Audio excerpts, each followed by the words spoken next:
ছোটবেলায় গরমের ছুটি মানেই ছিল মামাবাড়ি বেড়াতে যাওয়া। এখন আমাদের বাঙালিদের মামাবাড়ির জায়গাটা নিয়েছে পাহাড়। দক্ষিণবঙ্গে তাপমাত্রার পারদ যত চড়তে থাকে মনটা ততই পাহাড় পাহাড় করে।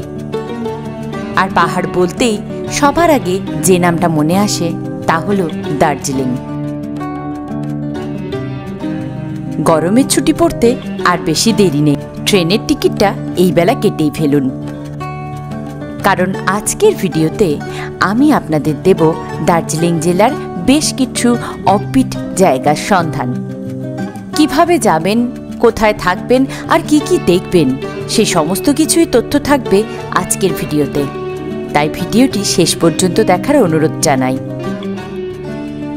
দক্ষিণবঙ্গের যে জায়গা থেকেই আপনি আসুন না কেন, পাহাড়ের পথে আপনার যাত্রা শুরু হবে নিউ জলপাইগুড়ি অথবা শিলিগুড়ি স্টেশন থেকে।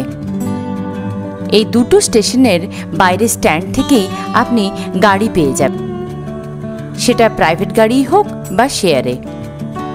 লোক সংখ্যা যদি বেশি হয় সেক্ষেত্রে প্রাইভেট গাড়িটা সুবিধাজনক, আর তা না হলে শেয়ারের গাড়ি সাশ্রয়কর।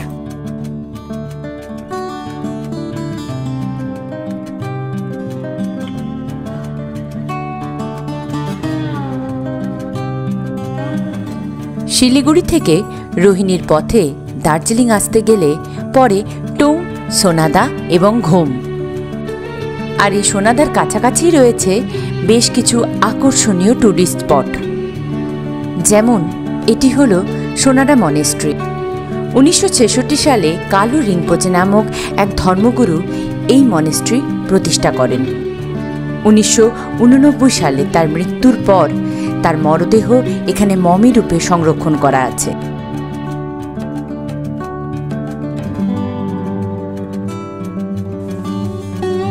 সোনাদা শহর থেকে মাত্র 5 কিলোমিটার দূরে রয়েছে ইন্দ্রাণী ফলস। বর্ষাকালে ঝর্ণার জলে সূর্যের আলো পড়ে রামধনু তৈরি হয়, তাই পর্যটকদের কাছে এর পরিচয় রেনবো ফলস নামেই।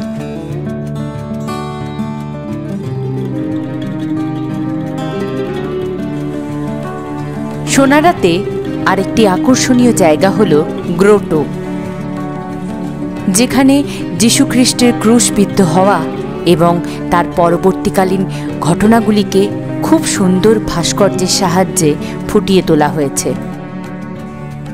খ্রিস্টান ধর্মাবলম্বীদের কাছে এটি খুব পবিত্র স্থান।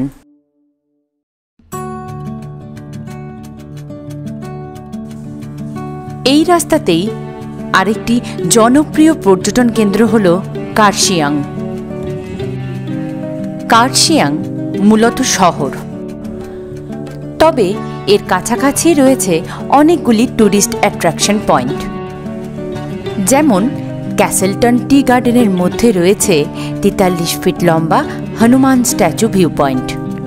সবুজে সবুজ চা বাগান আর আকাশ পরিষ্কার থাকলে এখান থেকে কার্শিয়াং শহরের দারুণ একটা ভিউ পাওয়া যায়।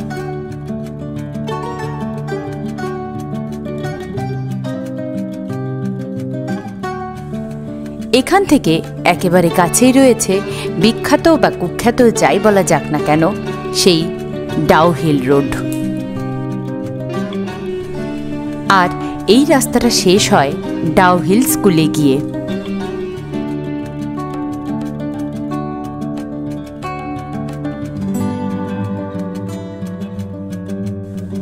ডাউহিল থেকে মাত্র 4.5 কিলোমিটার দূরেই রয়েছে চিমনি গ্রাম, যেখানে আছে প্রথম বিশ্বযুদ্ধের সময় গড়ে ওঠা 23 ফিট লম্বা একটি চিমনি। বর্তমানে জায়গাটি চিমনি হেরিটেজ পার্ক নামে পরিচিত। কার্শিয়াংয়ের আরেকটি আকর্ষণীয় ট্যুরিস্ট স্পট হল গিদ্দা পাহাড় ভিউ পয়েন্ট। এখান থেকেও বিস্তীর্ণ চা বাগান আর কার্শিয়াং শহরের খুব সুন্দর ভিউ পাওয়া যায়। সোনাদা এবং কার্শিয়াং ঘুরে দেখার জন্য আমরা কোথায় থাকতে পারি? সেক্ষেত্রে বিষয়টা হলো দুটোই শহর। হোটেল আছে, কিন্তু হোমস্টের আনন্দটা সেখানে নেই। সোনাদা থেকে মাত্র 2 কিলোমিটার ওপরে রয়েছে নায়াবস্তি নামে একটা ছোট্ট গ্রাম। সেখানে অনেক হোমস্টে আছে, তবে আমরা ছিলাম শেরপা হোমস্টেতে। হোমস্টের ওনার একজন প্রাক্তন পর্বতারোহী। হোমস্টে থেকেই ব্যবস্থা করে এই সাইট সিনগুলো করিয়ে থাকেন। জঙ্গলে ট্রেকিং করে যেতে চাইলে তাও ওনারাই গাইড করে নিয়ে যান। বলে রাখলে অথেন্টিক নেপালি খাবারেরও ব্যবস্থা করেন। ওনাদের আতিথেয়তা আপনাকে মুগ্ধ করবেই।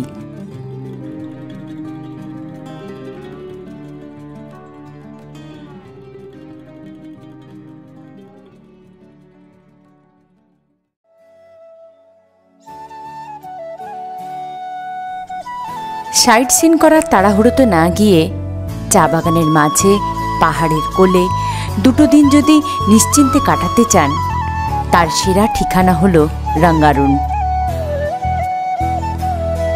পাহাড়ের কোলে মেঘেদের আনাগোনা দেখে কখন যে দিনটা পেরিয়ে যাবে আপনি বুঝতেই পারবেন না।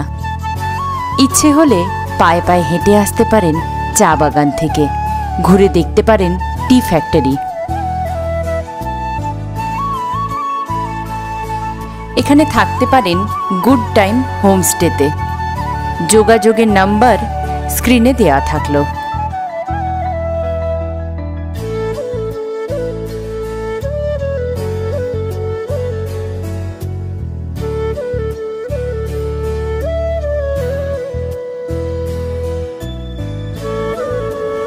চা বাগানের মধ্যে ছুটি কাটানোর আরেকটা সেরা ঠিকানা হলো রংলি ওট। তাগদা থেকে এই জায়গায় দূরত্ব মাত্র 4 কিলোমিটার। চা বাগানের মধ্যে এই ছোট্ট গ্রামটায় সকাল হয় চা শ্রমিকদের কাজের ব্যস্ততার মধ্যে দিয়ে। ইচ্ছে হলে পায়ে হেঁটে ঘুরে নিতে পারেন পুরো চা বাগান।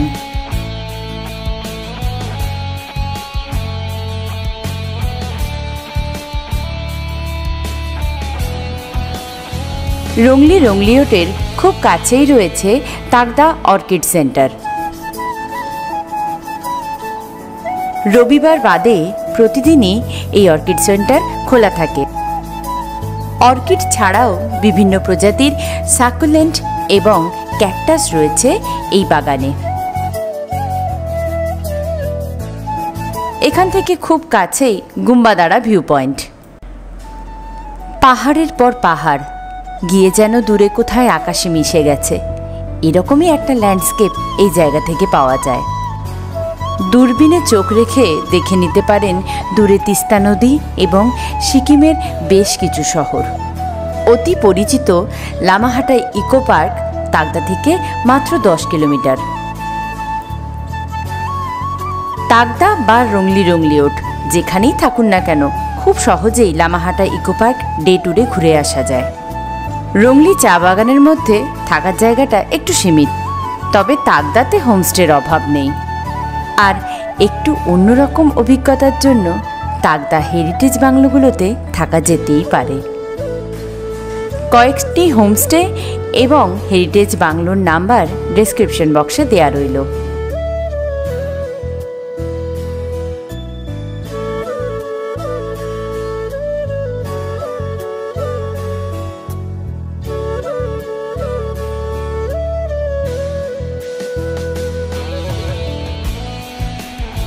কমলালেবুর জন্য বিখ্যাত শিটংয়ের নাম আমরা সবাই শুনেছি, কিন্তু জানেন কি শিটংয়ে থেকেই আমরা ঘুরে নিতে পারি খুব সুন্দর 2 জায়গা। প্রথমটি হলো রিয়াং নদীর তীরে যোগীঘাট ব্রিজ। এখান থেকে সহজেই নদীতে নামা যায় আর প্রাণ খুলে উপভোগ করা যায় খরস্রোতা পাহাড়ি রিয়াং নদীকে। কাছেই রয়েছে মংপু, আর সেখানে আছে রবীন্দ্রনাথের স্মৃতি বিজড়িত রবীন্দ্র ভবন এবং মিউজিয়াম। তবে খেয়াল রাখবেন মিউজিয়াম বৃহস্পতিবার বন্ধ থাকে।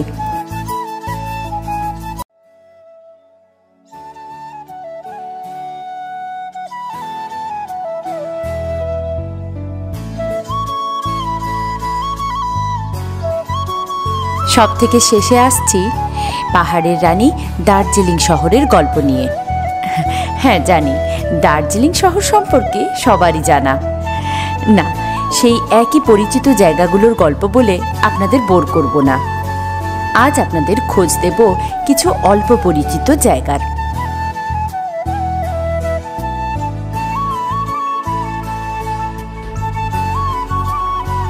দার্জিলিং রাজভবনের সামনের রাস্তাটা ধরে কিছুটা নিচের দিকে নামলেই পাবেন নাইটেঙ্গেল পার্ক।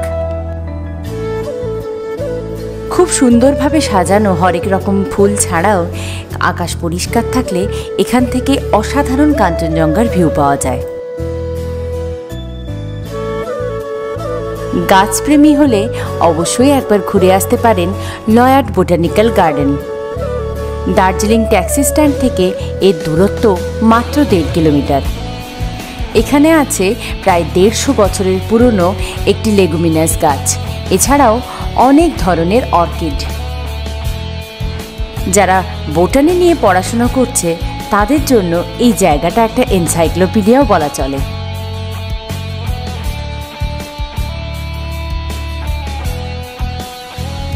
তিব্বতীয় ভাষা সংস্কৃতির প্রতি আগ্রহ থাকলে ঘুরে আসতে পারেন গান্ধী রোডের ওপরে হিমালয়ান টিবেট মিউজিয়াম। এই মিউজিয়াম ভালো করে ঘুরে দেখলে কখন যে সময় পেরিয়ে যাবে বোঝাই যায় না।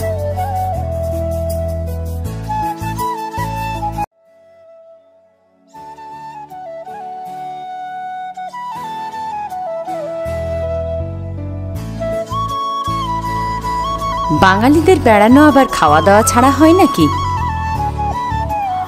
অবশ্য দার্জিলিংয়ে কেভেন্টার্স, গ্লেনারিজ বা কুঙ্গা রেস্টুরেন্টের খবর সবারই জানা।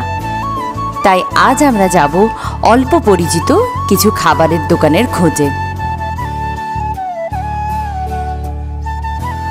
দার্জিলিং চকবাজারে মাচান ক্যাফে। অথেন্টিক নেপালি এবং কোরিয়ান কুজিন খেতে চাইলে এই রেস্টুরেন্টটা একবার ঘুরে আসতে পারেন। একটি বিল্ডিংয়ের একেবারে টপ ফ্লোরে এর অবস্থান হওয়ায় এখান থেকে খুব সুন্দর দার্জিলিং শহরের ভিউও পাওয়া যায়। হরেক রকমের কেক এবং কুকিজ চেখে দেখতে চাইলে যেতে পারেন আস্তাবল রোডের রাজু বেকারি। এখানকার কেক, পেস্ট্রি এবং কুকিজ পাল্লা দিতে পারে গ্লেনারিজের সাথে, তবে দাম অনেকটাই কম।